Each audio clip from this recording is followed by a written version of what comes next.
தீபமலையார் செய்திகளுக்காக செய்தி வாசிப்பவர் வித்யா. செங்கம் பத்திரப்பதிவு அலுவலகத்தில் லஞ்ச ஒழிப்புத்துறையினர் திடீர் சோதனை. கணக்கில் வராத 73,190 ரூபாய் பறிமுதல்.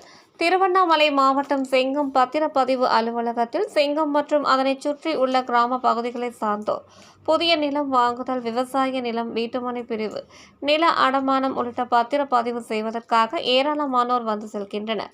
இங்கு முறைகேடு நடப்பதாக புகார்கள் எழுந்த நிலையில் திருவண்ணாமலை லஞ்ச ஒழிப்பு டிஎஸ்பி வேல்முருகன், உதவி ஆய்வாளர் கோபிநாத் தலைமையிலான 10 பேர் குழுவாக கொண்ட லஞ்ச ஒழிப்பு துறையினர் செங்கம் பத்திரப்பதிவு அலுவலகத்தில் திடீர் சோதனை மேற்கொண்டதில் கணக்கில் வராத 73,190 ரூபாய் பறிமுதல் செய்யப்பட்ட நிலையில் தொடர்ந்து சார் பதிவாளர் அலுவலகத்தில் பணிபுரியும் ஊழியர்களிடம் லஞ்ச ஒழிப்பு துறையினர் விசாரணையில் ஈடுபட்டு வருகின்றனர். கடந்த சில வாரங்களுக்கு முன்பாக திருவண்ணாமலையில் பத்திரப்பதிவு அலுவலகத்தில் லஞ்ச ஒழிப்பு துறையினர் சோதனை மேற்கொண்டது குறிப்பிடத்தக்கது.